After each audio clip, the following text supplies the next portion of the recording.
جی، بات ہو رہی تھی خدا کے وجود کے بارے میں علمی دلائل کی، اور جاوید صاحب آپ نے وجدان کا ذکر کیا، انٹیویشن کا، کہ ہمارے اندر پہلے سے بہت سارے تصورات موجود ہیں. جی میں تو ابھی یہ سمجھتا ہوں کہ پہلے یہ ہمیں سمجھ لینا چاہیے کہ جس جو ہم کہتے ہیں کہ یہ چیز وجدانی حقیقت ہے، یا اس کو ہمارا حادثہ باطنی یا ہماری انر سینس دیکھتی ہے، وہ کیا چیزیں ہوتی ہیں، اس کو تھوڑا سمجھ لینا چاہیے. یعنی ہم اگر بات کو آگے بڑھانے سے پہلے یہ جان لیں کہ وہ کیا چیز ہے. دیکھیے بات یہ ہے کہ میں نے یہ تعبیر اختیار کی تھی کہ ہم جب اپنے اندر دیکھتے ہیں تو انسان کی حیثیت سے یہ صلاحیت اپنے اندر رکھتے ہیں.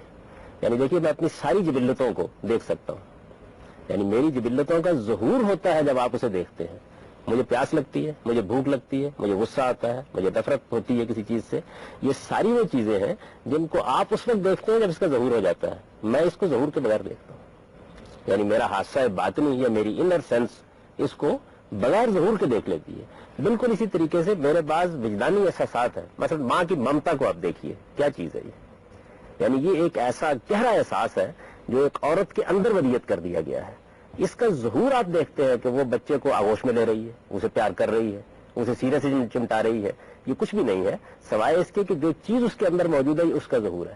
آپ اس کو بہت چھوٹی سطح پر جانوروں میں بھی دیکھتے ہیں. یعنی آپ یہ محسوس کرتے ہیں کہ ایک جانور بھی اپنے بچے کے ساتھ ایک تعلق محسوس کرتا ہے. اصل میں یہ تعلق کیا چیز ہے؟ ہم اس کے ظہور کو تو دیکھ لیتے ہیں، یہ نہیں جانتے کہ یہ آیا کہاں سے ہے. کیا خارج سے آیا ہے؟ باطن سے آیا ہے. تو صرف خیر و شر کا مسئلہ نہیں ہے، بلکہ یہ تمام چیزیں ہیں جو آپ کے اندر پائی جاتی ہیں. آپ کے اندر اگر یہ چیزیں نہ پائی جاتی ہوں تو خارج کی دنیا کے ساتھ آپ کا تعلق، آپ کا ریلیشن قائم ہی نہیں ہو سکتا.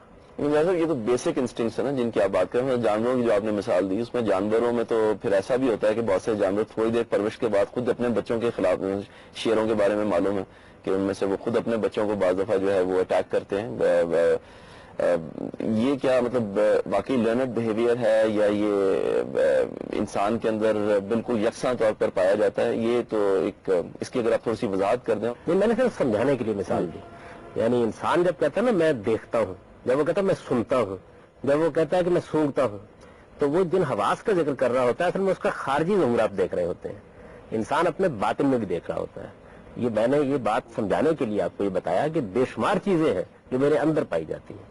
قرب اور بعد کا تصور ہے، چیز قریب ہے، چیز دور ہے. اب ظاہر ہے کہ یہ ایک تصور ہے. اصل میں اس کا جب خارجی دنیا سے تعلق پیدا ہوتا ہے تو اس وقت ہم یہ الفاظ اس کے لیے استعمال کرتے ہیں. اچھا الفاظ بھی کیا چیز ہے؟ وہ تو انگریزی میں اور ہوں گے، اردو میں اور ہوں گے، عربی میں اور ہوں گے. الفاظ آپ سیکھتے ہیں. ہو سکتا ہے کہ ایک بچے کو آپ نے ایک لفظ نہ سکھایا ہو اور وہ قریب کے لیے بعید کا لفظ بولتا رہے اور بعید کے لیے قریب کا لفظ بولتا رہے، اس سے بھی کوئی فرق نہیں پڑتا. لیکن ایک تصور ہے جو آپ کے اندر پایا جاتا ہے. میں صرف اس وقت یہ بات عرض کر رہا تھا کہ دنیا کے اندر بے شمار حقیقتیں ہیں جن کو آپ اسی وجدانی احساس کی بنیاد پر مانتے ہیں. تو آگے چل کے میں یہ بتاؤں گا کہ ہم اللہ تعالیٰ کو اس وجدانی احساس کی بنیاد پر کیسے مانتے ہیں. ابھی میں نے صرف ذرائع علم کا ذکر کیا ہے، یعنی یہ بتایا ہے کہ علم کے ہمارے پاس کیا ذرائع ہیں، کن چیزوں کی بنیاد پر ہم جانتے اور سمجھتے ہیں. اب جو یہ آپ نے سوال اٹھایا خیر و شر کے بارے میں، اس طرح کی چیزوں کے بارے میں، تو میں اس کے بارے میں یہ عرض کر دوں آپ کو کہ دیکھیے خیر و شر مطلق صورت میں انسان کے اندر پایا جاتا ہے. یہ جو عام طور پر ہمارے ہم ماہرین یہ بتاتے ہیں کہ دیکھیے اس معاشرے کے اندر اس کے تصور کی نوعیت یہ بن گئی، اس میں یہ بن گئی، وہ کیا چیز ہے؟ وہ اس کا ظہور ہے. اور ظہور اور اطلاق یعنی کسی چیز کو آپ اپلائی کرتے ہیں، اس میں ہمیشہ اختلاف ہوگا. یہ جس طرح آپ تربیت دیں گے اس طریقے سے ہو جائے گا، لیکن کیا احساس نہیں ہے؟ یعنی ممتا تو اندر موجود ہے. ممتا ہمارے ہاں کس صورت میں اپنا ظہور کرتی ہے؟ ممکن ہے اس معاشرے میں اور طرح کریں، ممکن ہے کسی دوسرے معاشرے میں اور طرح کریں. تو انسانیت کا یہ مشترک احساس کہ وہ اپنے اندر ممتا کا احساس رکھتا ہے، یہ اس کی ایسی میراث ہے جس سے آپ اسے کبھی محروم نہیں کر سکتے. اگر یہ نہیں ہے تو پھر در حقیقت انسان مادے کا ایک ڈھیر ہے جس کو آپ خارج سے دیکھتے ہیں. ہم لوگوں کا شب و روز کا تجربہ ہے کہ ہم صرف خارج کو نہیں دیکھتے، ہم اپنے باطن کو بھی دیکھ رہے ہوتے ہیں. میری بات جو اس وقت ہے وہ یہ ہے. لیکن میرا خیال ہے یہ لوگ شریک ہو جائیں، ہم یہ سوال پیش کرنا چاہیں.